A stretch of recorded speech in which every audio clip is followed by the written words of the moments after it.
The great hall of the Valanthe Confederation stood silent. 7 species had built this place together. They had carved it from the heart of an asteroid and filled it with the symbols of their unity. Golden banners hung from the ceiling. Crystal sculptures caught the light from 1,000 floating lamps. For 300 years, this hall had been the center of galactic civilization. Now it felt like a tomb. High Chancellor Morath stood at the center of the speaking platform. He was old, even by Valanthe standards. His scales had turned from bright blue to a dull gray. His 4 eyes, once sharp and full of fire, now looked tired. He had led the Confederation through its greatest golden age. Now he would watch it die. "The Kree have taken the Orion sector," he said. His voice was flat. There was no point in hiding the truth anymore. "I don't know. Our fleets there have been destroyed. 60 million citizens are now under enemy occupation." A murmur ran through the assembled delegates. The Orion sector had been their breadbasket. Its agricultural worlds fed half the Confederation. Losing it meant slow starvation for billions. "What of the relief fleet?" asked Ambassador Keith of the Mirandi. She was a tall creature with 4 arms and skin like polished bronze. Her people had been warriors once before they joined the Confederation. Now they were scholars and artists. They had forgotten how to fight. "They all had gone," Morath said simply. Supreme Commander Vorax caught them at the Nexus Gate. 300 ships, 40,000 crew, all lost. The hall fell silent again. 300 ships. It had taken them 2 years to build that fleet. More 2 years of stripping resources from every world, of melting down monuments and museums to feed the war factories. And the CFT had destroyed it in a single afternoon. "How many ships do we have left?" asked a voice from the back. It belonged to a small creature with gray fur and large black eyes. The Teth were the smallest of the Confederation species. They were also the most practical. Mara did not want to answer. The number was shameful. It was a death sentence. But his people deserved the truth. 412 combat vessels, he said. Perhaps another 100 support ships, that is all. 400 ships against the Creminian. The Dominion had started this war with 3,000 warships. Even after 15 years of fighting, even after all the blood the Confederation had spilled, with the enemy still had over 1,000 vessels ready for battle. The math was simple. The math was death. "Then we must surrender," said Ambassador Ven of the Solari. His people were tall and thin, with skin that glowed faintly in the dark. They were philosophers and dreamers. They had never wanted this war. "We cannot win. We can only choose how we lose. Surrender gives our people a chance to survive." "Survival under Kree rule is not survival," Kath replied. Her 4 hands curled into fists. "You have seen what they do to conquered peoples. Slavery, labor camps, mass executions of any who resist. Death is better than that existence." "Death is never better than life," Ven said. "While we live, there is hope. The dead hope for nothing." The argument continued. It was the same argument they had been having for 5 years. Ever since the war turned against them. Surrender or fight. Submit or die. There were no other options. There had never been any other options. Morath let them argue. He knew it did not matter. Whether they surrendered or fought, the result would be the same. The Kree did not want peace. They wanted conquest. They wanted to rule the galaxy alone. Every species that was not Kree was either a slave or an enemy. That was their way. That had always been their way. The Confederation had tried diplomacy at the start. They had offered trade agreements and territorial concessions. They had offered to share technology and resources. The Kree had responded by burning the diplomatic vessel with all hands aboard. Then they had invaded. 15 years. 15 years of war. 15 years of watching everything they had built crumble to dust. The Confederation had once ruled 1,000 worlds. Now they held less than 100. Soon they would hold none. "There is one option we have not considered," said a quiet voice. The arguing stopped. Everyone turned to look at the speaker. It was a young Volante named Sir. He wore the uniform of a fleet admiral, though his rank was new. All the experienced admirals were dead. Sir had earned his position by being one of the few who survived. "We have asked every species in known space for help," Sir continued. "Every species except one." Morath felt a cold knot form in his stomach. He knew what Sarath was going to say. He had thought about it himself many times. He had always rejected the idea as foolish, desperate, embarrassing. The humans, Cyrus said. The reaction was immediate. Laughter came from several delegates. The others shook their heads in disbelief. A few looked confused, as if they had never heard the word before. The humans, Keth said. Her voice was full of scorn. The primitives from the Outer Rim. You cannot be serious. I am completely serious. Sir said they have ships, they have weapons, they have soldiers. They are the only species in this region of the galaxy that has not been conquered or allied with the Kree. There is a reason for that. Ven said they are irrelevant. Their technology is so primitive that the Kree do not consider them worth conquering. Their ships still use kinetic weapons. They have barely mastered shield technology. A single CRT cruiser could destroy their entire fleet. Perhaps, Sarath said, but perhaps not. We know very little about them. They keep to themselves. Mayak. They do not trade with other species. They do not share their technology. We assume they are weak because they are different from us. But assumption is not knowledge. I have seen their ships, Keth said. I passed through their space once, many years ago. Their vessels are ugly things, dark and heavy, covered in thick plates of metal. They look like they were built by creatures who had never heard of elegant design. Their weapons are tubes that fire metal projectiles. Metal projectiles like something from a primitive age. They would be useless against modern shields. And yet, Sarah said softly, they have survived. They have been in space for 200 years. Every other young species in this region has been conquered or destroyed. The humans remain. That must mean something. The hall fell quiet again. Mamarath considered Sarah's words. It was true that the humans were a mystery. They had appeared suddenly about 2 centuries ago, exploding out of a small system near the Galactic Rim. They had colonized a dozen worlds in the first 50 years. Then they had stopped expanding. They had built walls around their space and refused to let anyone in. Traders were turned away. Diplomats were ignored. The humans wanted to be left alone. Most species in the galaxy had decided that the humans were simply afraid. They had seen the great powers of the galaxy and realized they could not compete. So they hid in their corner of space and hoped no one would notice them. The CH certainly did not consider them a threat. The Dominion had more important targets to conquer. But Sira had a point. Survival was not easy in this galaxy. We species rose and fell constantly.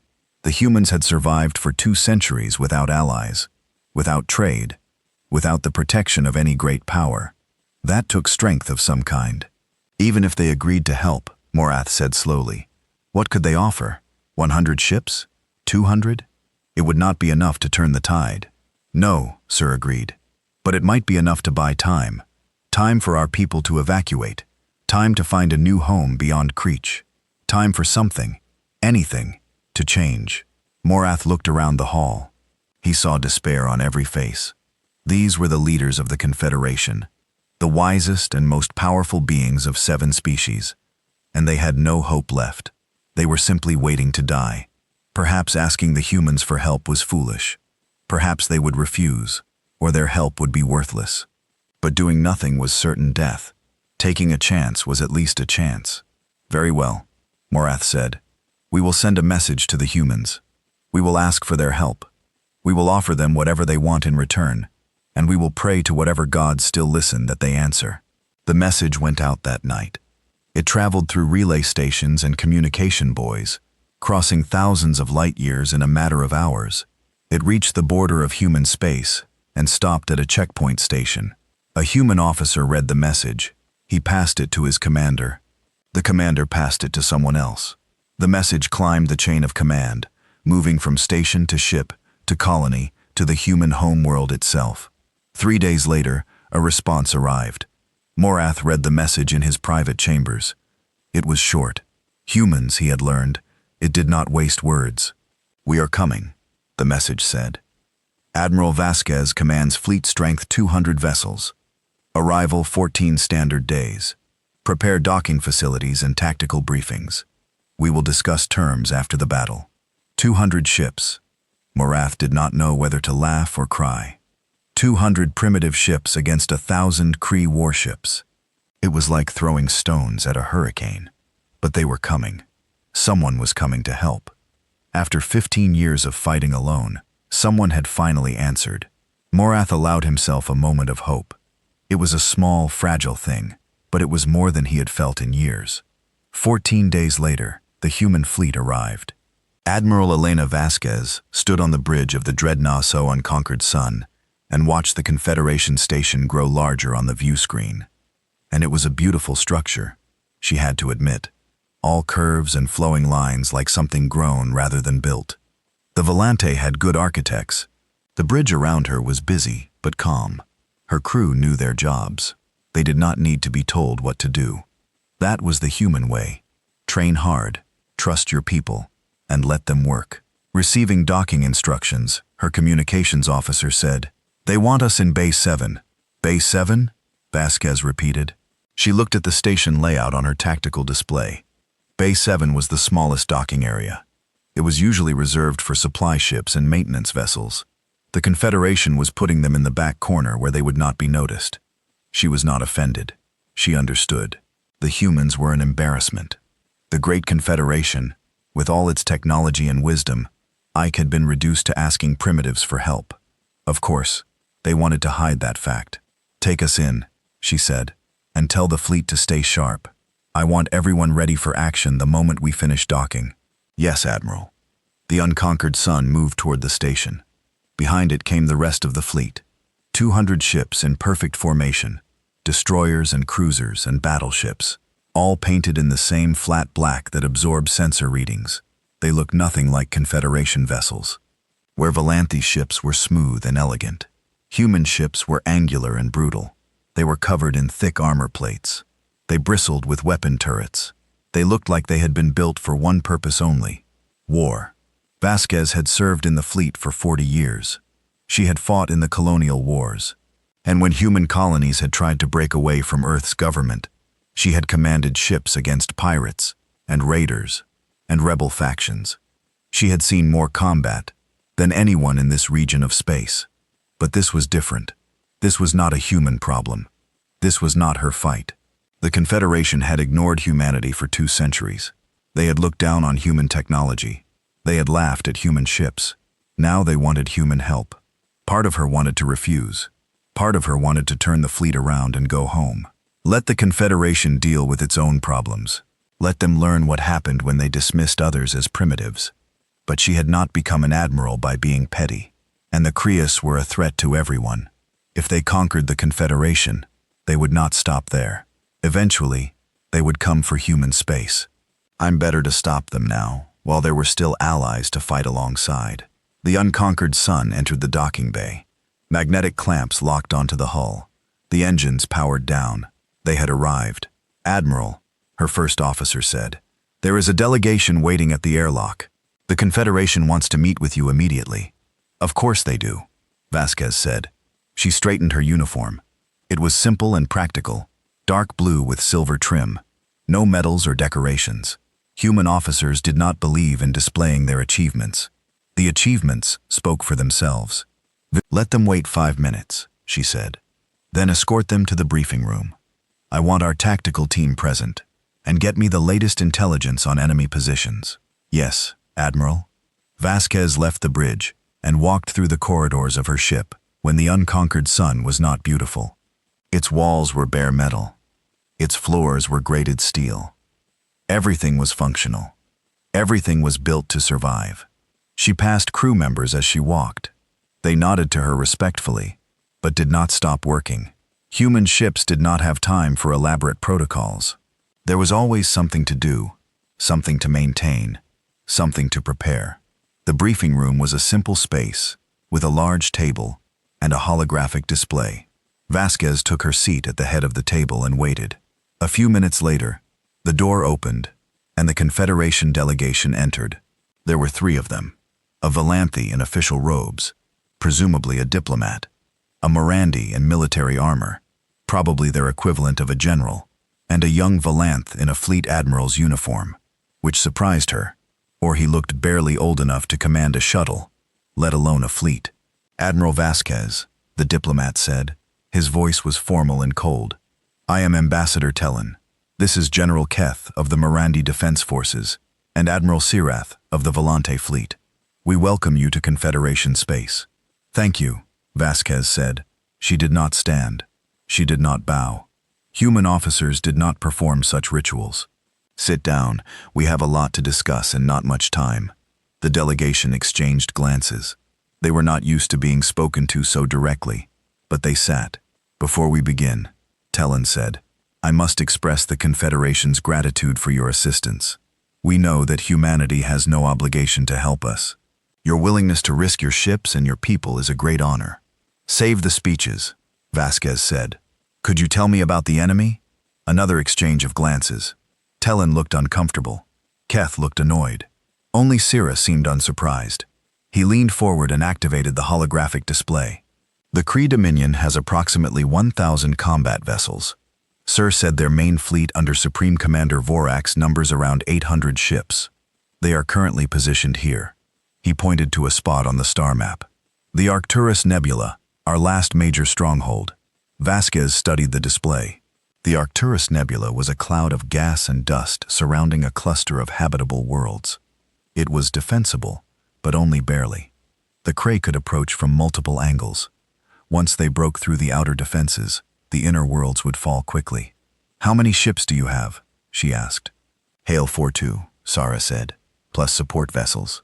Vasquez did the math in her head. 400 Confederation ships, plus 200 human ships, against 800 Kree warships. The numbers were bad, but not impossible. She had fought worse odds. What do you know about their tactics? She asked. Standard energy weapon doctrine, Keth said. She spoke grudgingly, as if answering questions from a primitive offended her. Plasma lances and particle beams at range, shield overload at close quarters. They focus fire on one target at a time, overwhelm its shields, destroy it, move to the next. And your defenses? Energy shields. Key said, standard configuration. Our ships can absorb approximately 30 seconds of concentrated fire before shield failure. 30 seconds. Vasquez kept her face neutral, but inside she was calculating. 30 seconds was not long. If the Kree focused 800 ships on one target at a time, they could destroy one Confederation ship every half minute. The entire Confederation fleet would be gone in 3 hours. What about offensive weapons? She asked. Plasma cannons, Koth said. Particle beam arrays. Standard galactic armament. How long to destroy a CRT ship? Keith hesitated. It depends on the size. A cruiser, perhaps 2 minutes of concentrated fire. A battleship, 5 to 7 minutes. Their shields are stronger than ours. Vasquez nodded slowly. The picture was becoming clear. The Confederation had been losing this war because they were outmatched in every way. Their shields were weaker. Their weapons were slower. Their ships died faster and killed slower. It was a simple equation, summoned. And the answer was defeat. All right, she said, here is what is going to happen. When the battle begins, the human fleet will advance first. We will engage the enemy directly. Your ships will hold back and provide support. Absolutely not, Keth said. Her forearms crossed over her chest. You cannot expect us to hide behind you. We are warriors. We will fight. You will die, Vasquez said calmly. Your shields will fail in 30 seconds. Your weapons cannot kill fast enough. If you engage directly, you will be destroyed. If you hold back and support us, you might survive long enough to matter. And what about your ships? Sara asked. His voice was curious, not hostile. Your shields are even weaker than ours. Our sensors show that your generators are barely functional. The Kree will destroy you even faster than they would destroy us. Vasquez smiled. It was a thin smile without warmth. Let me worry about that, she said. The meeting continued for another hour. They discussed fleet positions and communication protocols and emergency procedures. The Confederation delegates grew increasingly frustrated with Vasquez's refusal to explain her battle plan. She told them where to position their ships. She told them when to fire and when to hold, but she did not tell them why. Finally, as the meeting was ending, Cyrus asked the question that had been hanging in the air. Admiral, he said, do you truly believe you can win this battle? Your ships are outnumbered 4-1. Your technology is considered primitive by galactic standards. The Kree have never been defeated in open combat. What makes you think this time will be different? Vasquez stood up. She looked at the young admiral for a long moment. There was something in his eyes that she recognized. Hope. Desperate, fragile hope. Admiral Syra, she said, my people have a saying. The strong do what they can. The weak suffer what they must. But humans are neither strong nor weak. We are stubborn. We do not know how to give up. We do not know how to die quietly. We have survived ice ages and plagues and wars that killed billions. We have survived because we refused to stop fighting. She walked to the door, then turned back. The CF think they know how war works. They are about to learn that they know nothing. Then she left. 3 days later, the Kree fleet arrived. The battle for the Arcturus Nebula was about to begin. Wayne's Supreme Commander, Vorak, stood on the command deck of the Kree dreadnought Eternal Dominion and watched his fleet emerge from hyperspace. 800 warships, the largest armada the Dominion had ever assembled, spread across the darkness like a swarm of metal locusts. Each ship was a masterpiece of Kree engineering. Smooth hulls that deflected sensor beams, powerful shield generators that could absorb almost any attack, weapon arrays that could melt through enemy armor in seconds. This was the fleet that had conquered half the galaxy. This was the force that had brought the mighty Confederation to its knees, and now it was about to finish the job. Vorax was a large creature even by CRT standards. His species were tall and broad with thick gray skin covered in natural armor plates. Their eyes were small and black, or set deep in skulls that could survive impacts that would kill most other beings. They had evolved on a harsh world where only the strongest survived. That philosophy had guided their civilization for 10,000 years. The weak existed to serve the strong. That was the fundamental truth of the universe. The Confederation had forgotten this truth. They had built their society on cooperation and equality, on the foolish belief that different species could work together as partners. They had made themselves weak, and the weak suffered what they must. Commander, said his tactical officer, a younger Kreth named Drath. Sensors show the enemy fleet assembling near the 4th planet, approximately 400 vessels. Vortex made a sound of contempt deep in his throat.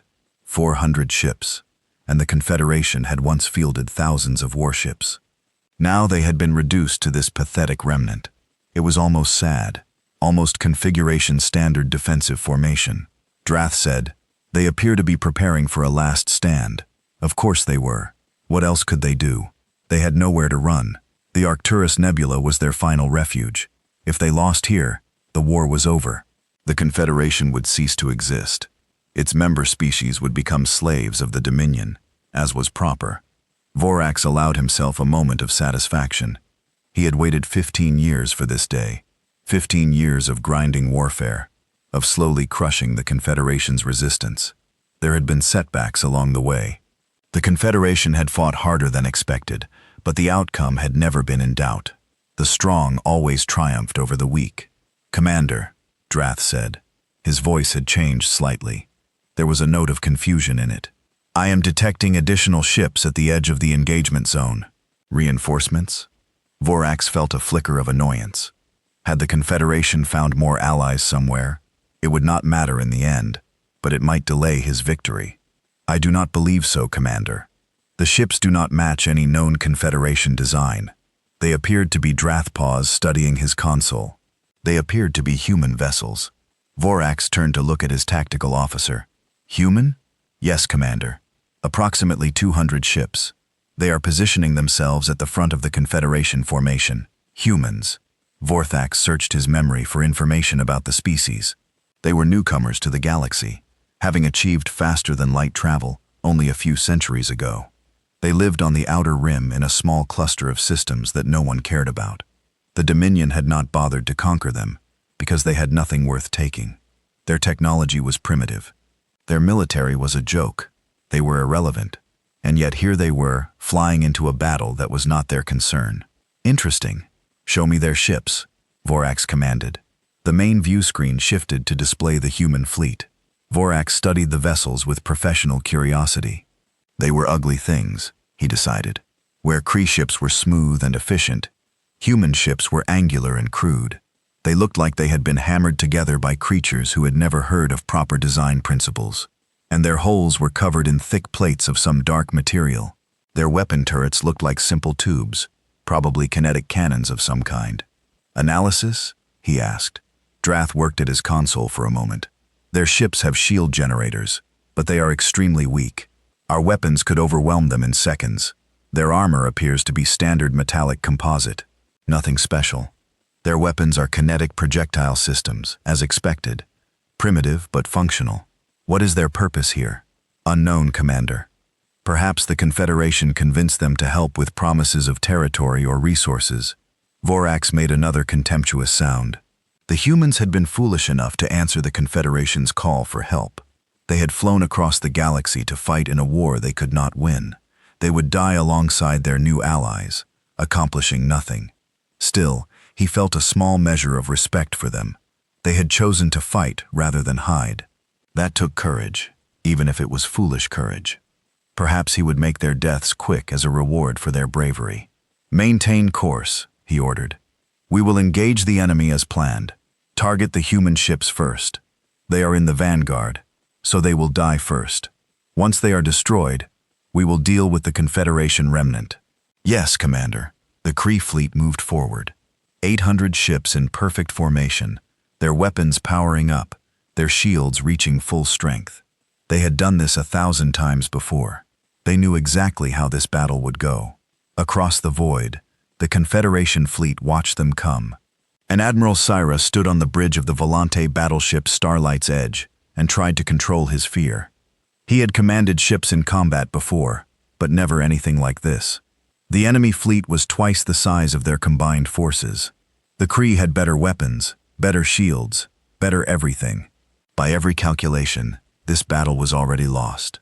And yet, Admiral Vasquez had ordered the human fleet to advance. Sir watched the human ships on his tactical display. They were moving forward, away from the Confederation formation, heading directly toward the approaching Kree armada. It was suicide. It had to be suicide. No sane commander would throw their ships into the teeth of a superior enemy force. "What are they doing?" asked his first officer, a young Volante named Talus. Her voice was tight with anxiety. They will be destroyed in the first exchange." "I do not know," Sir admitted. But Admiral Vasquez seemed confident. "Perhaps they know something we do not. What could they possibly know? Their ships are inferior to ours, and our ships are inferior to the Kree. There is no secret weapon that can change those facts." Sara had no answer. He watched the human fleet accelerate. Their dark ships forming a wedge pointed directly at the enemy. The unconquered sun was at the tip of the formation, leading the advance. Whatever Admiral Vasquez was planning, she was putting herself at the greatest risk. "Open a channel to the human flagship," he ordered. "Channel open, Admiral." "Admiral Vasquez, this is Admiral Sir. The Kree fleet is preparing to engage, and I strongly recommend you fall back and let our ships absorb the initial bombardment. Your vessels cannot withstand concentrated fire from their weapons." There was a pause. Then Vasquez's voice came through the speakers. She sounded calm, almost relaxed. "Thank you for your concern, Admiral. But we have a plan. Just stay in position and be ready to support us when the shooting starts." "What plan? You have not told us anything about your tactical approach. How can we support you if we do not know what you intend to do?" Another pause. "Admiral Syrath, do you trust me?" The question surprised him. Trust? He did not know this human. He had met her once briefly. She had been cold and dismissive, refusing to explain her strategy, treating the Confederation delegation like children who needed to be told what to do without understanding why. But she had come. When no one else in the galaxy would help, the humans had answered the call. That had to mean something. "I trust you, Admiral Sir," though he was not entirely sure it was true. "Good. Then trust me now. Keep your ships back. Do not engage unless I give the order. And when you see what happens next, do not panic. Everything is going according to plan." The channel closed. Sir stared at his tactical display, watching the human fleet approach the enemy. They would be in weapons range in less than 2 minutes. Admiral Talus said, "What should we do?" Sarath took a deep breath. "We follow orders. Hold position. All ships prepare for combat, but do not engage unless directed." Across the Confederation fleet, Similar conversations were happening. Officers questioned the plan. The captains worried about the primitive aliens leading their defense. Everyone watched the human ships advance and wondered if they were witnessing courage or madness. On the Kree flagship, Vorax watched the same scene with growing amusement. "They are charging directly at us," Drath reported, unable to keep the surprise from his voice. "No evasive maneuvers, no attempt to use the nebula for cover. They are flying straight into our guns. Brave, but stupid." Vorax said the Confederation must have promised them something extraordinary to convince them to throw their lives away like this. Perhaps they do not understand how powerful our weapons are. Perhaps. Or perhaps they are simply fools. Vorthax leaned forward in his command chair. "All ships prepare to engage. Target the human vessels. Full power to forward weapons. Oh, when I want them destroyed in the first volley." The Kree fleet responded instantly. 800 ships adjusted their positions, bringing their primary weapons to bear on the approaching human formation. Plasma lances and particle beam arrays powered up, their energy readings climbing to maximum. The accumulated firepower of the fleet was staggering. It could crack planets. It could shatter moons. It could certainly destroy 200 primitive ships. "Range to enemy?" Vorax asked. 20,000 kilometers in closing. They will be an optimal weapons range in 30 seconds. Vorthax watched the human ships grow larger on his view screen. He could see details now. The ugly angular hulls, the thick armor plates, the crude weapon turrets. They look like relics from an ancient age, preserved in a museum, and somehow brought to life out of 10 seconds to weapons range. The moment was almost here. The first blow of this final battle. Once the human ships were destroyed, the Confederation would lose whatever hope they had. They would see that even their allies could not protect them. They would understand that resistance was futile. Weapons range achieved. All batteries have target locks. Vorthax allowed himself a smile. Fire. 800 ships fired at once. Thousands of plasma lances and particle beams lanced across the void, converging on the human formation. The darkness of space lit up like a star being born. The energy output was enough to power a civilization for a year. It was enough to burn through any shield ever created. The beam struck the human vanguard. Shields flickered and died almost instantly, exactly as expected. And the weak human shields could not handle even a fraction of the incoming fire. They collapsed in less than 3 seconds. Across the Kree fleet, officers cheered. Across the Confederation fleet, hearts sank. The human shields had failed. Now the ships themselves would be destroyed. Now the slaughter would begin. But the slaughter did not come. Vorax stared at his view screen in confusion. The human ships were still there. They were still advancing. Their shields were gone, yes. But the ships themselves were untouched. The plasma and particle beams that should have torn through their hulls were splashing harmlessly against their armor. "What is happening?" he demanded. "Why are they not destroyed?" Drath was staring at his console with wide eyes. "I do not understand, Commander. Our weapons are hitting them, but they are not penetrating. The armor is absorbing the energy. Impossible. No armor can withstand concentrated plasma fire. The heat alone should melt through any material. I am reading the data correctly, Commander. The human ships are still at full integrity. Our weapons are having no effect." Vorax felt something cold settle in his stomach. It was a feeling he had not experienced in many years. A feeling he had thought he would never experience again. It was uncertainty. On the bridge of the unconquered sun, Admiral Vasquez watched the Kree weapons fire, wash over her fleet like rain on stone. The ship shuddered slightly, as billions of joules of energy struck the hull. But that was all. The armor held. It had been designed to hold. "Damage report," she said calmly. "Minimal, Admiral," her first officer replied. "Our hull temperature is elevated, but within acceptable limits. All systems operational, no casualties. And the rest of the fleet, same across all ships. The enemy weapons are ineffective against our armor." Vasquez nodded. She had expected this, but it was still satisfying to see the theory proven in practice. The galaxy had made a mistake. Everyone had made a mistake. They had assumed that energy weapons and energy shields were the only way to fight. For thousands of years, every spacefaring species had followed the same path. Develop shields to block energy weapons. Develop weapons to overwhelm shields. It was an endless cycle, with each side trying to outpower the other. Humanity had looked at that cycle and decided it was stupid. Shields were elegant. Yes, they could block almost any attack if they were strong enough. Hanoba. But they required enormous power. They failed catastrophically when overwhelmed. They were a single point of failure that could doom an entire ship. Armor was different. Armor did not require power. It did not fail all at once. It could absorb damage that would have destroyed a shielded vessel. It was heavy and ugly and primitive, but it worked. For 2 centuries, human engineers had worked on armor technology, while the rest of the galaxy ignored them. They had developed alloys that could withstand temperatures that would melt diamond. They had created composite materials that dispersed energy across the entire hull. They had built ships that could fly through the heart of a star and come out the other side. The shield generators on human ships were a joke. Everyone agreed. What no one understood was that human ships did not need shields. The shields were just a disguise, a way to look like everyone else.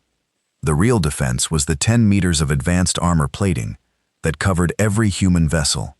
The Kree were firing energy weapons at ships designed to laugh at energy weapons. They might as well have been throwing rocks at a mountain. "Admiral," the communications officer said, "Admiral is requesting an explanation. He wants to know why our ships are still intact." Vasquez smiled. "Tell him the explanation is coming. All ships advance to weapons range. Prepare main batteries." The human fleet surged forward. The CFT continued to fire, pouring endless streams of energy into the advancing formation. It did nothing. The human ships kept coming, their dark hulls glowing slightly from the absorbed heat, but otherwise untouched. On the Eternal Dominion, Avarax was screaming orders. Increase power to weapons. Target their engines.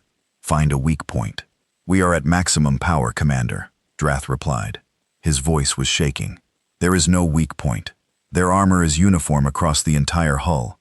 Our weapons cannot penetrate." "Then ram them. All ships, prepare for ramming attacks." "Commander, if we ram them, we will destroy ourselves as well as them. I do not care. They cannot be allowed to reach us." But it was too late. The human fleet had reached weapons range. Admiral Vasquez gave the order. "All ships, open fire." The human fleet responded with a sound that no one in the galaxy had heard in 10,000 years. It was the thunder of kinetic weapons. Massive railguns, each one capable of accelerating a tungsten projectile to a significant fraction of the speed of light. The projectiles were not elegant. They were not sophisticated. They were simply chunks of dense metal, moving very, very fast. They struck the Kree fleet like the fist of an angry god. The first volley hit the leading craft ships. Their shields flared, trying to absorb the impact. But shields were designed to disperse energy, not stop mass. A plasma beam could be spread across the shield surface. Its energy distributed until it was harmless. A tungsten slug, moving at relativistic velocity, could not be dispersed. It was pure kinetic force, and it went straight through. The first CRT dreadnought took 4 hits in rapid succession. The slugs punched through its shields like they were not there. They tore through the hull, leaving holes the size of buildings. The ship's reactor containment failed. There was a brief flash of light, when and then, the dreadnought was gone, converted to expanding gas and debris. The entire engagement lasted 4 seconds. 4 seconds from the first human shot to the ship's destruction. A vessel that had taken years to build, that had survived dozens of battles, that was considered nearly invincible by Crest standards. Gone in 4 seconds, and the human fleet kept firing. Vorthax watched in horror as ship after ship died around him. His fleet, his invincible fleet, was being torn apart. The human weapons were unlike anything he had ever seen. They did not care about shields. They did not care about evasive maneuvers. They simply punched through everything in their path. "Fall back!" he shouted. "All ships, fall back. Emergency withdrawal."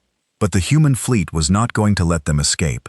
They pressed forward on their railguns, cycling continuously. Each shot another death sentence for a Kree vessel. Cruisers, destroyers, battleships. They all died the same way. Their shields useless. Their armor insufficient. Their crews never even understanding what had killed them. On the Starlight's edge, Admiral Sarath watched the destruction with an expression of pure disbelief. "By the stars," Tellus whispered. "They are destroying them. The humans are actually destroying them. Sir could not speak. He had seen many battles. He had watched friends die. He had witnessed atrocities and miracles. But he had never seen anything like this. The Kree fleet, the terror of the galaxy, the unstoppable force that had conquered 1,000 worlds was being slaughtered. One ship every few seconds, each death marked by a brief flash of light. And the human weapons were not beautiful. They were not elegant. They were brutally, horrifically effective. Admiral Tallis said, "Admiral Vasquez is on the channel." Sir forced himself to focus. "Put her through." Vasquez's voice came through the speakers. She still sounded calm, as if this was just another day at work. "Admiral Syra, the enemy is breaking. We are pursuing. If your ships would like to join us, now would be a good time." Sir found his voice. "Yes, yes, we will join you. All ships, advance. Support the human fleet." The Confederation fleet moved forward, but there was little for them to do. The battle was already over. The Kree fleet, what remained of it, was in full retreat. Ships that had once struck fear into every species in the galaxy were now fleeing for their lives, chased by primitive humans and ugly ships with crude weapons. On the Eternal Dominion, Vorax screamed in fury and despair. His fleet was dying. His officers were panicking. Everything he had built, everything he had accomplished was crumbling around him. "How?" He shouted at no one in particular. "How is this possible? They are primitives. Their technology is ancient. How can they be destroying us?" No one had an answer. No one could explain how 200 primitive ships were defeating 800 advanced warships. It made no sense. It violated every law of warfare that the Kree had ever known, but it was happening, and there was nothing Borthax could do to stop it. The battle continued for another 2 minutes.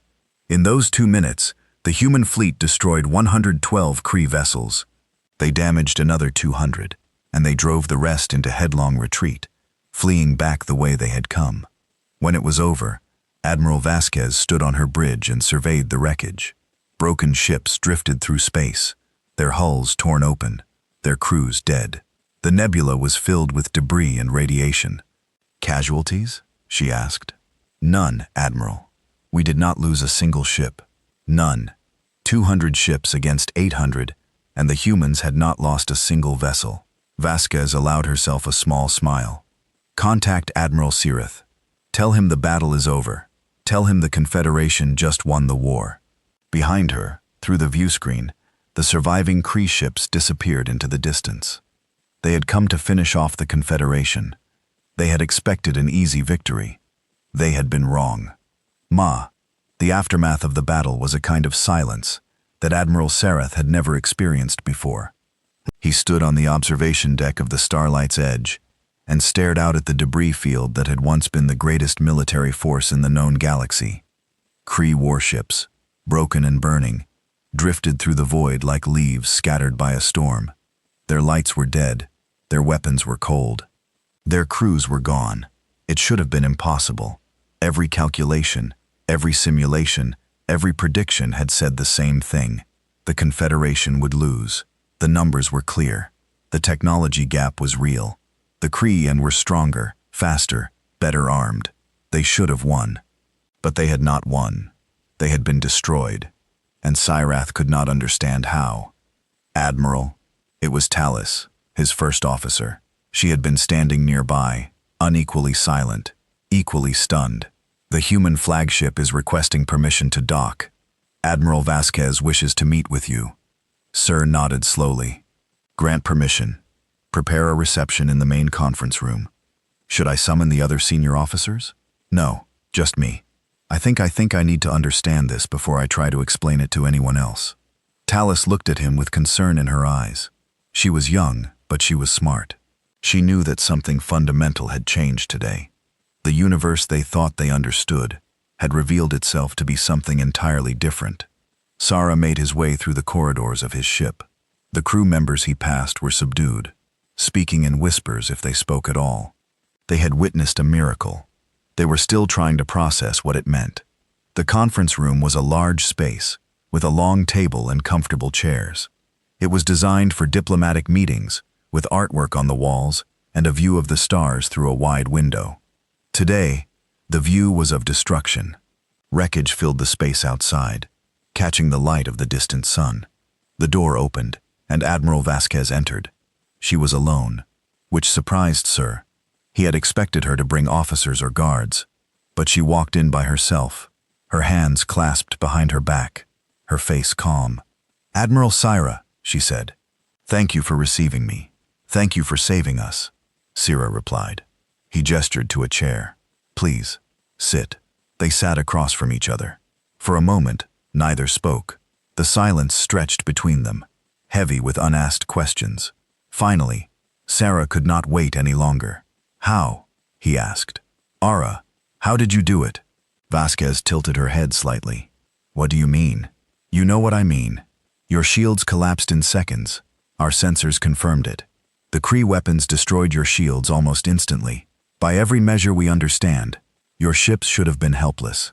But they were not. Your ships survived. And then you destroyed the enemy fleet in less than 3 minutes." Sir leaned forward. "How?" Vasquez was quiet for a moment. She seemed to be considering how much to reveal. How to explain something that was apparently obvious to her but mystifying to everyone else. "The answer is simple," she said finally. "We never relied on our shields. But shields are essential. They are the only defense against energy weapons. Without shields, a nanny ship would be destroyed in seconds." "That is what everyone in this galaxy believes," Vasquez said. "That is what everyone has believed for thousands of years. Energy weapons and energy shields locked in an endless competition.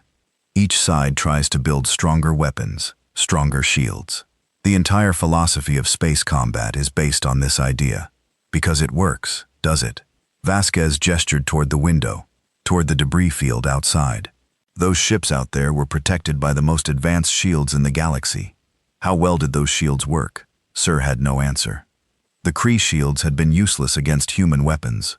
They had failed completely, allowing the kinetic projectiles to pass through as if they did not exist. "Shields are designed to disperse energy," Vasquez continued. "A plasma beam hits the shield on, and the energy is spread across the entire surface, weakened until it cannot cause damage. It is an elegant solution, but it only works against energy. And your weapons are not energy." "Correct. Our weapons fire physical projectiles, dense metal accelerated to extremely high velocity. When a projectile hits a shield, the shield tries to disperse the energy. But the projectile is not just energy. It is mass. It has momentum. The shield can absorb some of the kinetic energy, but it cannot stop the projectile itself. The metal passes through, carrying enough force to tear through any hole." Sarah felt his mind racing. It was such a simple idea, so obvious now that it was explained. Energy shields were not designed to stop physical objects. They were designed to stop energy weapons, because that was what everyone used for 10,000 years. No one had thought to attack the assumption itself. "But your ships," he said, "your shields failed. The CF weapons should have destroyed you, even if your weapons were effective against them." Vasquez smiled slightly. "Our shields were never meant to protect us. They were a disguise. A disguise. When humanity first encountered other species, we realized that everyone used the same basic technology: energy weapons, energy shields. If we had shown up with our actual defensive systems, we would have been seen as a threat. Other species might have allied against us before we were ready. So you pretended to have weak shields. We installed shield generators on our ships, because that is what people expected to see. But we never invested in them. We never tried to make them stronger. They were just for show. Ought to make us look like we fit in with the rest of the galaxy." Sarah felt a chill run down his spine. The humans had been hiding their true capabilities. For 200 years, they had pretended to be weak, primitive, harmless, and no one had suspected the truth. "If your shields were just a disguise," he said slowly, "then what is your real defense?" Vasquez gestured toward the window, toward her fleet visible in the distance. The human ships were gathered together, their dark hulls unmarked by the battle they had just fought. "Armor," she said. "We went a different direction. Instead of trying to block energy weapons with shields, we built ships that could absorb energy weapons through physical protection." "Armor?" Sir struggled with the concept. "But armor has been obsolete for thousands of years. Now, energy weapons can melt through any metal. No material can withstand concentrated plasma fire. No material that anyone else has developed, Vasquez corrected. Human scientists have been working on armor technology for 2 centuries. We developed alloys and composites that do not exist anywhere else in the galaxy. Materials that can absorb enormous amounts of heat without failing. Materials that disperse energy across the entire hull, preventing any single point from being overwhelmed. She leaned back in her chair. Our ships have 10 meters of advanced armor plating. Every inch of it is designed to absorb energy weapon fire. The Seri could have fired at us all day, and they would never have penetrated our hulls. 10 meters. Sir tried to imagine it. Confederation ships had perhaps half a meter of hull plating, just enough to protect against micrometeorites and minor impacts. The idea of building 10 meters of armor around a ship was almost absurd. It would be incredibly heavy. It would require enormous engines just to move. It would be expensive beyond measure, but it would work. If the humans had truly developed materials that could withstand energy weapons, then armor made perfect sense. No power requirements, no failure cascade, just solid protection that could take punishment indefinitely. This is why you never traded with other species. Sir, this is why you kept to yourselves. You were hiding this technology. We were protecting it, Vasquez said, and we were protecting ourselves. If the Kree had known what we were capable of, they would have attacked us before we were ready. We needed time to build our fleet, to develop our weapons, to prepare for the day when we would have to fight. And now that day has come. Yes, the Confederation asked for help. We decided it was time. Sir was quiet for a long moment. He was trying to process everything he had learned. The humans had been planning this for centuries. They had watched the galaxy from the shadows, building their strength, waiting for the right moment. And when that moment came, they had revealed themselves in the most dramatic way possible. It was brilliant. It was terrifying. And it raised a question that Syra was almost afraid to ask. Why did you help us? He said. You could have stayed hidden. The Kree were not threatening you. You had nothing to gain by revealing yourselves. Vasquez looked at him with eyes that suddenly seemed very old, very tired. That is not entirely true, she said. The Kree would have come for us eventually. Once they finished conquering the Confederation, they would have turned their attention to the rest of the galaxy. We are on their list. Everyone is on their list. So, this was self-interest. Partly, but not entirely. Vasquez paused, choosing her words carefully. Admiral Syrath, when we received your distress call, there was debate among our leadership. Some argued that we should stay hidden. Let the Confederation fall. Use the time to strengthen our own defenses. It was the logical choice. But you did not make that choice. No, because logic is not the only thing that matters. Vasquez stood and walked to the window, looking out at the debris field. The Confederation reached out to us, even though you thought we were primitives. Nah, you asked for help from species you considered inferior. That took humility. That took desperation. But more than that, it took trust. She turned back to face Syrath. You trusted that we would try to help. You trusted that even primitives might have something to offer. That kind of trust is rare in this galaxy. It deserves to be rewarded. Lasser felt something shift in his chest. It was hope, he realized. Real hope for the first time in years. There was another reason, Vasquez continued. A reason that my people understand better than most. What reason? Survival is not enough. Vasquez's voice was quiet but intense. My species has survived many things. Ice ages that lasted 10,000 years. Plagues that killed half our population. Wars that burned our cities to ash. We survive because we refuse to give up. But survival alone means nothing if there is nothing worth surviving for. She gestured at the stars outside the window. This galaxy is full of species that have forgotten how to hope. They accept that the strong rule and the weak suffer. They believe that might makes right. They have given up on the idea that things could be different.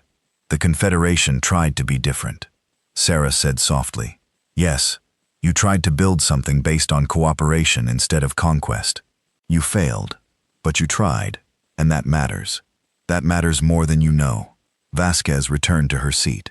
Humanity decided to help the Confederation because we believe in what you were trying to build. A galaxy where species work together. where strength is used to protect, not to dominate, where there is hope for something better. And now we rebuild, Tana together. Sir felt tears forming in his eyes. He had not cried in decades. He had trained himself to be strong, to be stoic, to bear the weight of command without showing weakness. But this was different. This was not weakness. This was relief. This was gratitude. This was the feeling of a crushing weight being lifted after carrying it for so long. "Admiral Vasquez," he said, "I do not know how to thank you, my people. We had given up. We were waiting to die, and you saved us." "You saved yourselves," Vasquez replied. "You fought for 15 years against impossible odds. You never surrendered. You kept your civilization alive when anyone else would have collapsed. That is why we came. You proved that you were worth saving." There was a long silence. The two admirals sat together looking out at the stars. In the debris field was slowly dispersing, the remnants of the Kree fleet scattering into the void. It was the end of an era, the beginning of something new. "What happens now?" Sarah asked finally. "The Kree will not accept this defeat. They will rebuild. They will come back." "Yes," Vasquez agreed. "They will, but they will not find the same galaxy waiting for them. The Confederation will have new technology, new weapons, new allies. Humanity. Humanity and anyone else who wants to build a better future." Vasquez smiled, and for the first time, it was a warm smile without calculation or hidden meaning. "Admiral Sir, I have a proposal for you." "I am listening." "The war is not over. The Crest still hold most of their territory. They still have hundreds of ships, thousands of soldiers, millions of subjects under their control, and defeating their main fleet was just the beginning. You want to continue the war. I want to finish it. Not just push the CRT back, but end their empire entirely. Free the species they have conquered. Destroy their ability to threaten anyone ever again." Sir considered this. It was an ambitious goal, perhaps an impossible goal. The Kree dominion was vast, spanning hundreds of systems. Even with human technology, conquering them completely would take years, decades perhaps. But it was also the right goal, the only goal worth pursuing. "The Confederation Council will need to approve any continued alliance, sir, but I believe they will agree. We have been fighting this war for 15 years. We always knew we were going to lose. Now, for the first time, we have a chance to win, and they will not pass up that chance." "Good." Vasquez extended her hand. It was a human gesture, Sir knew, a ritual for sealing agreements. He took her hand in his. Her grip was strong and steady. "Admiral Vasquez," he said, "on behalf of the Volanthe Confederation, I accept your proposal. We will fight together, we will win together, and we will build something better from the ashes of the old order. Welcome to the Alliance, Admiral Syrath." Outside the window, the stars shone cold and bright. Somewhere out there, the surviving Kree were fleeing back to their territory, carrying news of their defeat. They would tell their masters what had happened. They would describe the human ships that shrugged off energy weapons and killed with primitive kinetic guns. They would speak of the end of Kree supremacy, and the galaxy would listen. In every species that had cowered under Kree rule, every civilization that had accepted domination as inevitable, every being who had given up hope would hear the news. The Kree could be beaten. The strong were not invincible. There was another way. It was the beginning of a revolution, and humanity was leading the charge. In her quarters aboard the unconquered sun, Admiral Vasquez sat alone and allowed herself a moment of exhaustion. The public face she showed to allies was always strong, always confident. But in private, she could admit the truth. She was tired. She had been carrying the weight of this mission for years, knowing that if she failed, humanity's secret would be exposed for nothing. But she had not failed. The battle had gone exactly as planned. The Kree weapons had been useless against human armor. The human railguns had torn through Kree shields like paper. Everything her scientists had predicted, everything her strategists had planned, had worked perfectly. Now came the hard part. Winning a battle was one thing. Winning a war was something else entirely. The CRT would adapt. They would study human technology and find countermeasures. They would build new weapons, new defenses. The advantage humanity had today would not last forever. But that was a problem for tomorrow. Today she could celebrate. Today she could take pride in what her people had accomplished. Her communication console beeped. She reached over and activated it. "Admiral," said the voice of her communications officer, "we are receiving messages from all over the galaxy. News of the battle is spreading. Everyone wants to know more about humanity. Let them wonder for now," Vasquez replied. "We will make official announcements soon enough." "Yes, Admiral.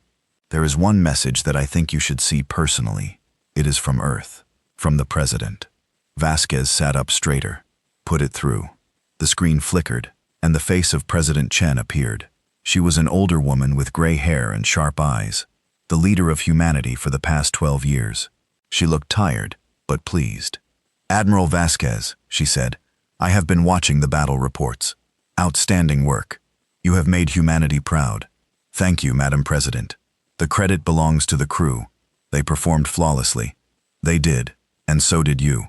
But I am not calling just to offer congratulations. I am calling because things are about to change as we need to discuss our next steps." Vasquez nodded.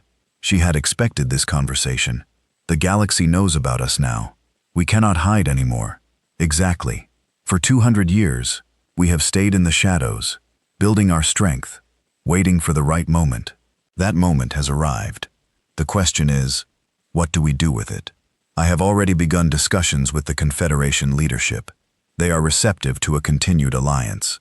Good. But the Confederation is just the beginning. There are hundreds of species in this galaxy.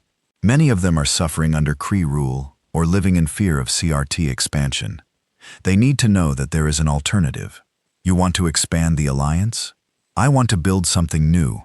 Not just a military coalition, but a new order. A galactic community based on cooperation instead of domination. The Confederation tried to create something like this and failed because they did not have the strength to defend it. We do. Vasquez considered this. It was a massive undertaking. Building a new galactic order would require diplomacy, resources, time, and patience. It would mean dealing with species that had never trusted anyone, convincing them that humanity was different from every other power they had encountered. But it was also the reason humanity had waited so long to reveal itself. Not just to survive, to lead. I understand, Madam President. What are my orders for now? Secure the alliance with the Confederation. Make them understand that we are committed to their survival. Once that is done, we will begin reaching out to other species. The Kree have enemies everywhere. We need to find them and bring them together. It will not be easy. Many species will be suspicious of us. They will wonder if we are just another empire looking for conquest. Then we will have to prove them wrong with actions, not words. President Chen leaned closer to the screen. Admiral, you fought today because you believed it was the right thing to do. Not because it was easy or safe, but because it was right. That is what makes humanity different. That is what will make others trust us. Yes, Madam President. Good luck, Admiral. The galaxy is watching. Show them who we are. The screen went dark. Vasquez sat in the silence of her quarters, thinking about everything that lay ahead. The war was not over. It was just beginning. But for the first time, she believed they could actually win. She stood and walked to her window. Outside, the stars blazed in the darkness. Somewhere out there, billions of beings were waking up to a new reality. The crest could be beaten. Hope was possible. The future was not written yet. Humanity had announced itself to the galaxy, and the galaxy would never be the same. Supreme Commander Vorax had never known fear. From his earliest memories, he had been raised to believe that fear was weakness, and weakness was death. The CH way was simple: dominate or be dominated. There was no room for fear in that philosophy. Only strength, only victory. But as his flagship fled through the darkness of space, surrounded by the shattered remnants of his once mighty fleet, Vorax felt something cold and terrible settling in his chest. It was not quite fear. It was worse. It was the understanding that everything he believed had been proven wrong. The bridge of the Eternal Dominion was chaos. Officers shouted damage reports. Emergency lights flickered. The smell of burning circuits filled the air. Somewhere in the depths of the ship, Teams were working frantically to repair the damage from a human projectile that had torn through the outer hull and killed 30 crew members before embedding itself in a storage bay. They had been lucky. If the projectile had hit a few meters to the left, it would have struck the reactor. The Eternal Dominion would have joined the hundreds of other ships that were now nothing but debris, drifting through the Arcturus Nebula. "How many did we lose?" Vorax demanded. His voice was steady, but there was an edge to it that his officers had never heard before. "Final count is still being compiled," Commander Drath replied. The tactical officer's hands were shaking as he worked his console. "But initial estimates suggest we lost over 300 vessels. Another 200 are heavily damaged and may not survive the journey home. 300 ships, half his fleet gone in minutes." It was impossible. It was humiliating. It was the worst defeat in Kree. "And the humans?" Vorthax asked. "How many of them did we destroy?" Drath was silent for a moment. When he spoke, his voice was barely a whisper. "None, Commander. Our weapons did not destroy a single human vessel." The words hung in the air like a death sentence. Vorthax felt the eyes of every officer on the bridge turn to him, waiting to see how he would react. In the Kree military, failure was punished with death. A commander who lost half his fleet would normally be executed by his own subordinates. But not today. Today they were all too stunned, too confused, too broken to think about tradition. They had seen something that defied everything they knew about warfare. They had watched their weapons, the most advanced in the galaxy, splash harmlessly against primitive ships. They had witnessed their shields, which had never failed before, be penetrated like they did not exist. They wanted answers. They wanted someone to explain what had happened. And Vorthax had no answers to give. "Set course for home," he ordered. "Maximum speed. We need to reach Dominion space before they can pursue." "Commander," one of the officers said hesitantly, "what do we tell the High Council? How do we explain this?" Vorthax turned to look at him. Nor the officer was young, barely old enough to serve on a command ship. He had probably never seen real combat before today. Now he had seen something that would haunt him for the rest of his life. "We tell them the truth," Vorax said. "The humans are not what we thought. They have weapons that ignore our shields. They have defenses that ignore our weapons. We attacked them with everything we had, and it was not enough. The Council will not accept that explanation. They will say, 'You failed.' 'I did fail,' Vorax admitted. The words tasted like ash in his mouth. "We all failed.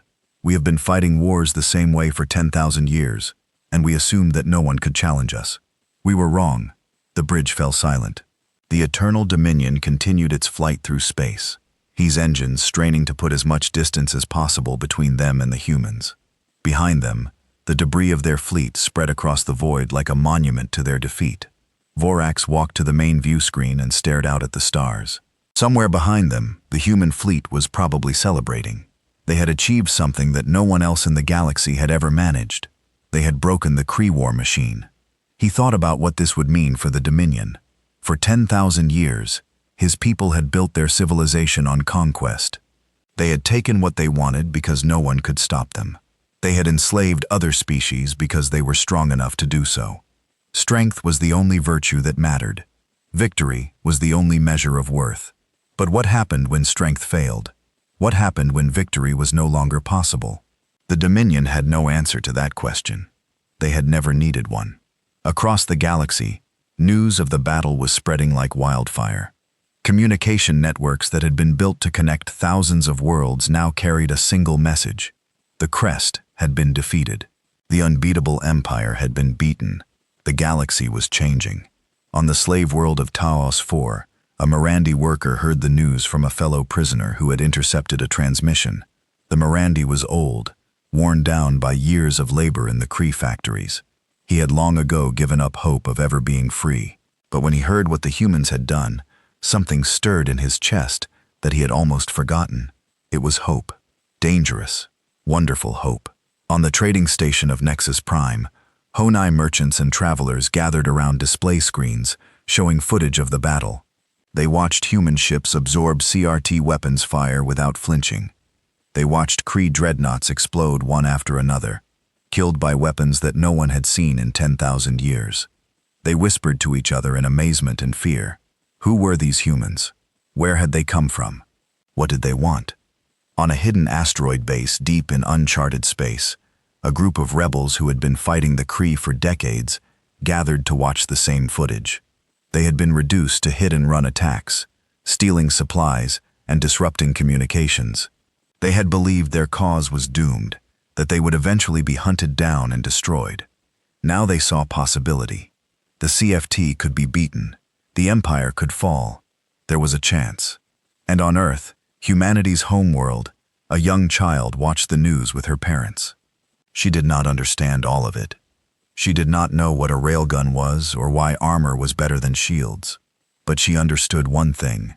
Her people had done something amazing. They had helped others who needed help. They had stood up against bullies who thought they could not be stopped. She felt proud. She felt brave. She felt like anything was possible. Admiral Vasquez received reports of these reactions over the following days. Her intelligence officers had tapped into communication networks across the galaxy, monitoring how different species were responding to the battle. The picture that emerged was encouraging. The Kree had ruled through fear. They had convinced everyone that resistance was futile, that their technology was unbeatable, or that submission was the only path to survival. In a single battle, humanity had shattered that illusion. The fear was still there, but it was no longer absolute. It was mixed with something else now. Hope. The Confederation Council is requesting a formal meeting. Her reported they want to discuss the alliance in detail. What we expect, what we can offer, how we plan to proceed. Schedule it for tomorrow, Vasquez replied. I want our diplomatic team present and make sure they understand that we are not here to take over. We are here to help. Yes, Admiral. There is also something else. We have been receiving messages from other species. Species that are not part of the Confederation. They want to know more about us. Some of them are asking for help. Vasquez nodded slowly. This was expected. The galaxy was vast, and the Kree had enemies everywhere. Many species had been conquered and enslaved. Others had been isolated, hiding in remote corners of space to avoid Dominion attention. Now they were reaching out, hoping that humanity might be their salvation. Compile the messages, she ordered. Organize them by priority. Species under immediate threat first, then potential allies, then everyone else. We will respond to each one individually. That could take months, Admiral. Then we had better get started. The work began. Human diplomats and military advisors fanned out across the galaxy, meeting with species that had never encountered humans before. They brought technology and weapons. Yes, but they also brought something more important. A vision. A promise that things could be different. That the strong did not have to prey on the weak. That civilizations could work together instead of against each other. Not everyone believed them. Many species were suspicious, convinced that humanity was just another empire looking for conquest. They had seen too many powers rise and fall, each one promising peace while preparing for war. Why should humans be any different? Vasquez understood their skepticism. She had expected it. The only way to overcome it was through action. Humanity would have to prove itself day by day, decision by decision. It would take time. It would take patience. But she believed it could be done. Meanwhile, the war continued. The Kree had retreated to their core territories, but they were not defeated. They still controlled hundreds of systems, billions of subjects, and thousands of ships. The losses at Arcturus had been devastating. But the Dominion was vast. They could rebuild. More importantly, they were adapting. Reports came in of Kree scientists working frantically to understand human technology. They were analyzing debris from the battle, studying the composition of human armor, trying to reverse engineer the railguns that had torn through their fleet. They knew that their current weapons were useless, so they were trying to create new ones. Vasquez was not surprised. The Kree had not built an empire by being stupid. They would learn from their defeat. They would evolve. The advantage humanity had now would not last forever. That was why speed was essential. They needed to press the attack before the Kree could recover. Every system liberated was a system that could no longer contribute to the Dominion war machine. And of every slave freed was a potential recruit for the Alliance. Every victory weakened the enemy and strengthened the cause. The first target was the Orion sector, the agricultural heartland that had fallen to the CF early in the war. It was defended by a garrison of 200 ships, a substantial force, but nothing compared to the fleet that had been destroyed at Arcturus. Vasquez led the assault personally. The human fleet, now reinforced with Confederation vessels that had been upgraded with human technology, entered the sector in perfect formation. The Kree defenders scrambled to meet them. It was not a battle, it was a slaughter. The Kree had learned nothing from Arcturus. Their ships still relied on energy weapons and energy shields. They still tried the same tactics that had failed so completely before. Plasma lances splashed uselessly against human armor. Particle beams dispersed without effect. The CF fought bravely, but bravery was not enough. Human railguns tore through the garrison in minutes. Ship after ship exploded, their shields useless, their hulls shredded by kinetic impacts. The Kree commander tried to order a retreat, but there was nowhere to go. The human fleet had surrounded them, cutting off every escape route. When it was over, not a single Kree vessel remained. The Orion sector was liberated. The pattern repeated across the galaxy. Human fleets supported by growing numbers of allied ships struck at Kree holdings, wherever they could be found. Some battles were easy against isolated garrisons that had not yet received word of the new threat. Others were harder, against forces that had begun to adapt. The CRT were learning. They developed new weapons, kinetic projectile systems modeled on human technology. They designed new armor, attempting to replicate the materials that made human ships so durable. They changed their tactics, focusing on evasion and ambush rather than direct confrontation. But they were always one step behind. Human technology had been developing for 2 centuries, while the rest of the galaxy stagnated. The gap was too large to close quickly. Every innovation the Kree produced was countered by something humanity had developed decades ago. Months passed, then years. The alliance grew as more species joined, drawn by human victories and the promise of freedom. The Confederation, once on the verge of collapse, was stronger than it had ever been. New shipyards produced fleets of hybrid vessels, and not combining human weapons with alien designs. New armies marched across occupied worlds, liberating populations that had lived under Kree rule for generations. And through it all, Vorax watched from his command post deep in Dominion territory. He had survived the Battle of Arcturus. He had survived the political aftermath, the accusations of failure, the demands for his execution. He had convinced the High Council that he was still useful, that his experience fighting the humans made him valuable. They had given him command of the defense forces, tasked with holding the line against the unstoppable human advance. It was a hopeless assignment. Every battle ended the same way. Human ships absorbed CRT weapons and returned fire with devastating effect. The new Kree weapons were better than the old ones, but they were not good enough. When the new armor helped, but not enough. The humans were simply better. Vorax had spent his entire life believing in Kree's superiority. His species was stronger, smarter, more advanced than any other. That was the foundation of everything he knew, and it was wrong. The humans were not superior in any obvious way. Their ships were ugly. Their culture was strange. They did not conquer for the joy of domination or the accumulation of power. They fought for ideas, abstract concepts like freedom and cooperation and hope, and they were winning.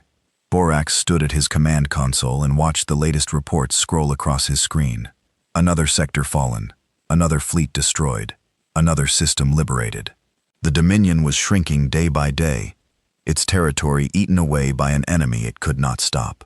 He thought about the future. In a year, well, maybe 2, the humans would reach the Kree homeworld. They would bring their unstoppable ships and their strange weapons, and they would demand surrender. And the Dominion would have no choice but to comply, because the alternative was extinction. 10,000 years of conquest, 10,000 years of glory, and it would all end because of one species that refused to accept that it was supposed to lose. Forthax almost admired them. Almost. He pulled up an old recording, one he had watched many times since Arcturus. It showed the battle from his ship's sensors, the human fleet advancing, the Kree weapons firing, the shields collapsing, and then the return fire, the kinetic rounds that tore through his ships like they were made of paper. He paused the recording at the moment of the first Kree ship's destruction, 4 seconds from impact to death. 4 seconds was all it took to kill a vessel that had taken years to build. 4 seconds was all it took to prove that everything the Kree believed was a lie. Commander Drath's voice interrupted his thoughts. There is a communication incoming. It is from the human fleet. Vorax felt his heart skip a beat. The humans had never contacted him directly before. All negotiations had gone through the Alliance's diplomatic channels. Put it through. The screen flickered, and a human face appeared. It was an older female with gray hair and tired eyes. Vorax recognized her from intelligence reports. Admiral Vasquez, the architect of his defeat. Supreme Commander Vorax, she said. Her voice was calm, almost gentle. Howie, I hope this message reaches you in good health. What do you want? Vorax asked. He saw no point in pleasantries. I want to offer you a choice. The war is nearly over. Your fleets are destroyed. Your territories are falling one by one. Within a year, perhaps less, we will reach your home world. When that happens, you will have to surrender or die. Then we will die. The Kree do not surrender. I know that is what you believe. I know your culture teaches that submission is worse than death. But I am not asking you to submit. I am asking you to evolve. Forth stared at the screen. Explain. The galaxy is changing, Commander. The old ways are ending. The strong dominating the weak. Conquest in slavery and endless war. It does not have to be that way. There is another path. Cooperation. Equality. In the fantasies of the Confederation, not fantasies. Reality. Look at what we have built in just a few years. Species that were enemies are now allies. Worlds that were dying are now thriving. The alliance is stronger than any empire because it is based on mutual respect instead of fear. And what role would the CFT play in this alliance? Servants, laborers. We would never accept such humiliation. You would play the same role as everyone else. Partners, contributors. Your people have skills and resources that would benefit the alliance. In return, you would receive protection, trade, access to technology, a chance to build something better than what you have now. Vorax was quiet for a long moment. Part of him wanted to reject the offer immediately. Everything in his training screamed that this was a trap, a sign of weakness, a ploy to make the CFT lower their guard. But another part of him, a part he had tried to suppress since Arcturus, whispered that she might be right. The old ways had failed. 10,000 years of conquest had led to this defeat, humiliation, the destruction of everything his people had built. Perhaps it was time to try something different. I cannot make this decision alone, he said finally. The High Council would have to approve. I understand. Take this message to them. Tell them that humanity offers peace, not conquest. Tell them that there is a place for the crest in the new galaxy if they choose to take it. And if they refuse, Vasquez's face was unreadable. Then we will do what we must. But I hope it does not come to that. There has been enough death already. The transmission ended. Vorax sat in silence, staring at the blank screen. He had a decision to make, a message to deliver, a future to determine. For the first time in his life, he did not know what the right choice was. 2 years after the Battle of Arcturus, the war ended. It did not end with a final dramatic battle or the destruction of the Kree homeworld. It ended in a council chamber on a neutral station where representatives of the Galactic Alliance sat across from the remaining leaders of the Kree Dominion. Vorax was there, though he was no longer Supreme Commander. That title had been taken from him by the High Council, who blamed him for the defeats that had broken their empire. He did not care about the title anymore. He had stopped caring about many things in the past 2 years. Watching your entire civilization crumble had a way of changing your perspective. Admiral Vasquez was there as well, representing humanity. She looked older than she had at Arcturus, her hair whiter, her face more lined. The war had been hard on everyone, even the victors, especially the victors. The treaty was simple. The Kremlinian would surrender all conquered territories.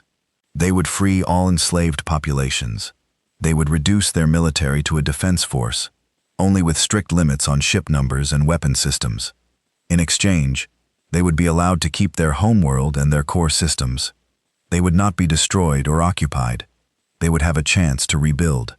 It was a generous offer, far more generous than the Kree would have given to a defeated enemy. Many in the alliance had argued for harsher terms. The Kree had committed terrible crimes during their centuries of expansion. Millions had died. Entire species had been enslaved or exterminated. Justice demanded punishment.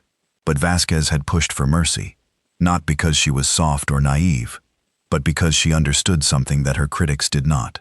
Punishment created resentment. Resentment created conflict.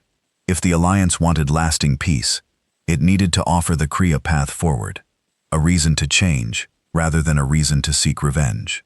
The Kree High Council had debated for weeks before accepting the terms. Many had wanted to fight to the death, preferring extinction to surrender. But in the end, pragmatism won out. The Dominion was broken. Their fleets were destroyed. Their territories were gone. Fighting on would accomplish nothing except the death of their species. So they signed the treaty. The war was over. Vasquez did not celebrate, and she was too tired for celebration. She returned to her ship and sat in her quarters, staring out at the stars. 2 years of constant warfare, thousands of battles, millions of lives lost on both sides. And for what? A better galaxy, she told herself. A chance for something new. But the cost had been staggering. There was a knock at her door. She straightened in her chair and called out, "Enter!" Admiral Syrah stepped into the room. He was different from the young officer she had met at Arcturus. The war had aged him, given him a gravity that had not been there before. He commanded the Confederation fleet now, the largest single force in the Alliance after the human navy. "Admiral Vasquez," he said, "I hope I am not disturbing you." "Not at all. Please sit." Sir took a seat across from her. For a moment, neither spoke. They had fought together for 2 years. They had shared victories and defeats, triumphs and tragedies. There was a bond between them that went beyond rank or species. "The treaty is signed, Sir, finally. The war is over. But I find myself unable to feel joy. I understand. It does not feel like victory. It feels like survival." "Yes, exactly." Sir looked out the window at the stars. "I keep thinking about all the people who died, all the ships we lost, all the worlds that were destroyed. We won, but the cost was so high." Vasquez nodded slowly. "That is the nature of war. Even when you win, you lose something. The question is whether what you gain was worth what you lost. And was it?" Vasquez considered the question carefully. It was not a simple one. 2 years ago, she had led a fleet into battle against overwhelming odds. She had gambled everything on the belief that human technology could turn the tide. She had been right. But being right had meant war on a scale the galaxy had never seen. "I think so," she said finally. "The Kree would have conquered everyone eventually. They would have enslaved or destroyed every species that was not Kree. We stopped that from happening. We saved billions of lives even if we could not save everyone. And now what happens now? Now we build. The Alliance is strong, but it is also new. The species that came together to fight the Sereth are still learning to work together. There will be disagreements. There will be conflicts. Peace is harder than war in some ways." Sir smiled slightly. "You do not paint an encouraging picture. I paint an honest one. But I believe we can succeed. Humanity has spent 2 centuries preparing for this moment, not just building weapons and ships, but developing the skills to lead. We understand diplomacy. We understand cooperation. We understand that lasting peace requires more than military strength. That is why you offered the CRT such generous terms." "Exactly. They are not evil, sir. They are not monsters. They are a species that built their civilization on a flawed philosophy. If we give them a chance to change, many of them will take it. In a generation or 2, the Kree could become valuable members of the Alliance." Sir looked skeptical.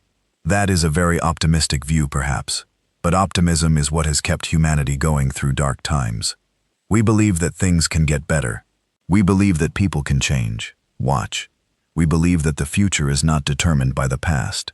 And if you are wrong, if the Kree refuse to change, then we will deal with that. But I would rather try for the best outcome than assume the worst." They sat in silence for a while longer, watching the stars. Finally, Sarath stood. "I should return to my ship. There is much work to be done." The Confederation Council is meeting tomorrow to discuss the transition to peacetime governance. I look forward to working with them." Vasquez stood as well and extended her hand. "Admiral Sarath, it has been an honor serving alongside you." Sir took her hand. "The honor is mine, Admiral Vasquez. Humanity saved my people. We will not forget that." He left. Vasquez sat back down and returned to her contemplation of the stars. The war was over, but her work was not. As the leader of humanity's military forces, she would play a key role in shaping the new galactic order. There would be trade agreements to negotiate, disputes to mediate, crises to manage. The Alliance would face challenges that no one could predict. Her job was to make sure it survived. She thought about Earth. She had not been home in years. Her family was there waiting for her. Her grandchildren had been born during the war. She had never held them. Perhaps soon. Perhaps when things stabilized, she could take a leave and visit home. Walk the streets of her childhood city. See the mountains and the oceans. Remember what she was fighting for. But not yet. There was still too much to do. The months that followed were difficult but hopeful. The Alliance established a new governing body, the Galactic Council. Nash with representatives from every member species. Humanity held a prominent position, but Vasquez had insisted that they not dominate. The council was designed to be democratic, with each species having a voice. The transition was not smooth. Species that had been enemies for generations struggled to work together. Old grievances surfaced. New conflicts emerged. There were moments when it seemed like the Alliance would tear itself apart before it had a chance to flourish. But it survived.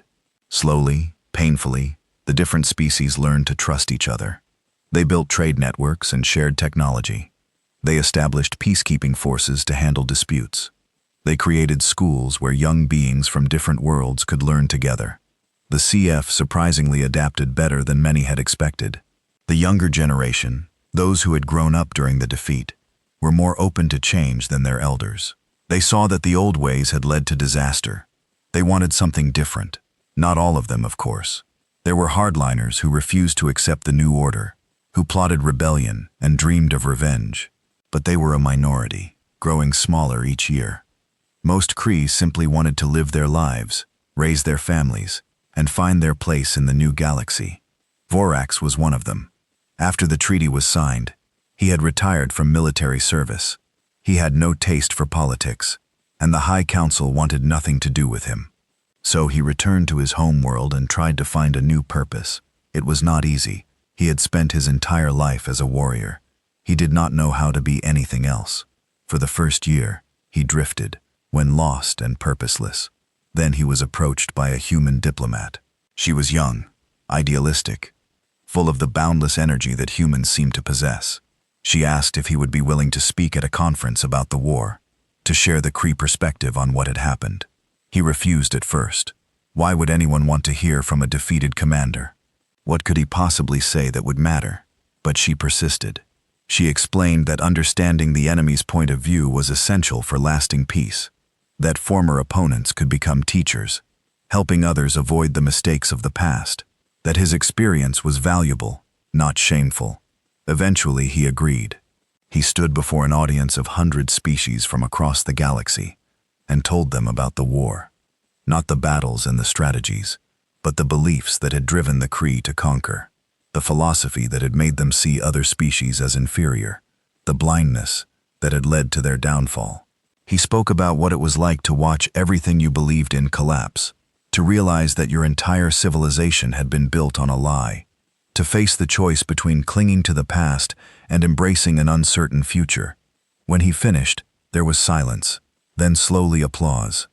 Beings who had lost friends and family to the Kree war machine were applauding a Kree commander. It was strange. It was surreal. It was perhaps the beginning of something new. After the conference, the young human diplomat found him again. She thanked him for speaking. She said that his words had meant something to people who were struggling to forgive.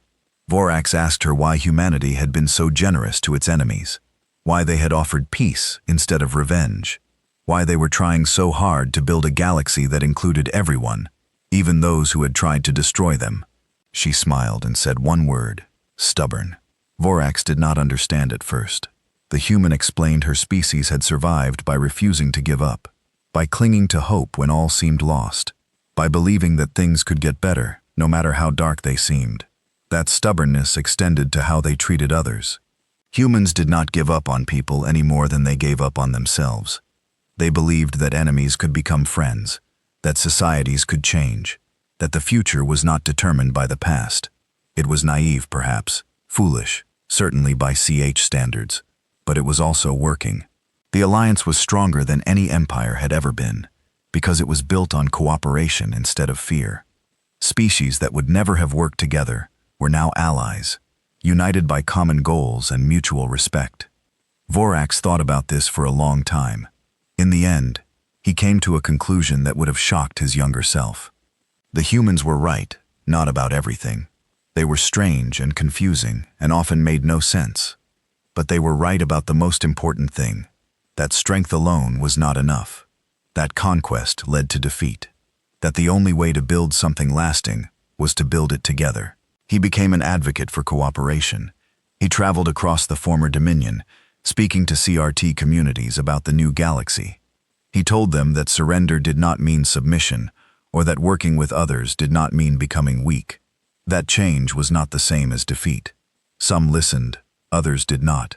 But the ones who listened began to change, and they in turn changed others. Slowly, year by year, the Kree became part of the Alliance instead of just subjects of it. 20 years after the Battle of Arcturus, the galaxy was almost unrecognizable. Species that had been at war for centuries now traded freely. Worlds that had been devastated by conflict had been rebuilt. Children of former enemies played together, learning each other's languages, sharing each other's cultures. Admiral Vasquez, now long retired, returned to the stars one final time. She had been asked to give a speech at the 20th anniversary celebration of the Alliance. It would be held at Arcturus Station, was built on the site of the battle that had changed everything. The station was enormous, a testament to what the allied species could accomplish when they worked together. Millions of beings lived there, representing hundreds of worlds. It was a symbol of the new galaxy, a place where differences were celebrated rather than feared. Vasquez stood at the podium and looked out at the crowd. She saw Volanthia and Miranda and Teth. She saw Kreer and humans, and dozens of species she had never encountered before. She saw the future. 20 years ago, she began. Humanity entered the war zone. Our shields collapsed in seconds. The enemy did not last a minute. There was laughter from the crowd. The story had become legendary, retold countless times, embellished and exaggerated until it was as much myth as history. But that is not the real story, Vasquez continued. The real story is not about shields or weapons or technology. The real story is about what happened next. She paused, looking out at the faces before her. After the battle, we had a choice. We could have used our power to conquer, just as the CFT had done. We could have built an empire on the ashes of the old order. We would have been strong. We would have been feared. And we would have failed, just as every empire before us failed. Instead, we chose a different path. We chose to share our strength instead of hoarding it. We chose to lift up our allies instead of standing on their backs. We chose to believe that a galaxy united was stronger than a galaxy divided. It was not easy. There were moments when it seemed impossible. There were times when we wanted to give up, to retreat to our borders and let the rest of you sort out your own problems. But we did not give up. We are human. We are stubborn. More laughter. The word had become famous, a shorthand for everything that made humanity different. 20 years later, look at what we have built. Not an empire, but a community. Not subjects, but partners. This station, this celebration, all of you standing here together. This is what humanity was working toward all along. Not conquest, not domination, connection. Vasquez felt tears forming in her eyes. She was old now, older than she had ever expected to be. But she was proud. Proud of what her people had accomplished. Proud of the galaxy they had helped create. I will not live to see what this alliance becomes in 100 years or 1,000. But I believe it will endure. I believe it will grow. I believe that the beings of this galaxy will continue to find ways to work together, to overcome their differences, to build something greater than any one species could achieve alone. That is humanity's gift to the galaxy, not our weapons or our armor. Our belief that tomorrow can be better than today. Our refusal to accept that conflict is inevitable. Our stubborn, foolish, wonderful hope. She stepped back from the podium. The crowd erupted in applause, beings of every species cheering together. Vasquez smiled and waved, then turned and walked slowly off the stage. Sir was waiting for her in the wings. He was old, too. His scales faded, his movements slow, but his eyes were still sharp, still full of the intelligence that had served him so well. "That was a good speech," he said. "It was true," Vasquez replied. "Well, that is all that matters." They walked together toward the observation deck, where they could look out at the stars. The galaxy stretched before them, vast and mysterious, and full of possibility. "Do you remember what you said to me after the battle?" Sir asked. When I asked what made humanity different, Vasquez thought back. It seemed like a lifetime ago. I said we were stubborn. Yes, I did not understand at the time. I thought it was a joke, or perhaps a mistranslation. And now, Sir was quiet for a moment. Now I understand stubbornness is not just refusing to give up. It is refusing to accept that the world cannot change. It is continuing to push forward, even when everyone says it is impossible. It is believing in the future, even when the present is dark. That is a good definition. It is what saved us. Ah, what saved all of us. Sir turned to look at her. "Thank you, Elena, for everything." Vasquez smiled. In all their years of working together, he had never called her by her first name. It felt right somehow, like the end of one story and the beginning of another. "Thank you, Cyrus, for trusting us, for giving us a chance to prove ourselves." They stood together, watching the stars. Somewhere out there, human ships still patrolled, keeping the peace. Somewhere out there, species that had been enemies were learning to be friends. Somewhere out there, children were growing up in a galaxy that was safer and kinder than the one their parents had known. It was not perfect. It would never be perfect. But it was better. And better was worth fighting for. The galaxy had changed, and humanity had helped make it happen. That was enough. That was more than enough. That was everything.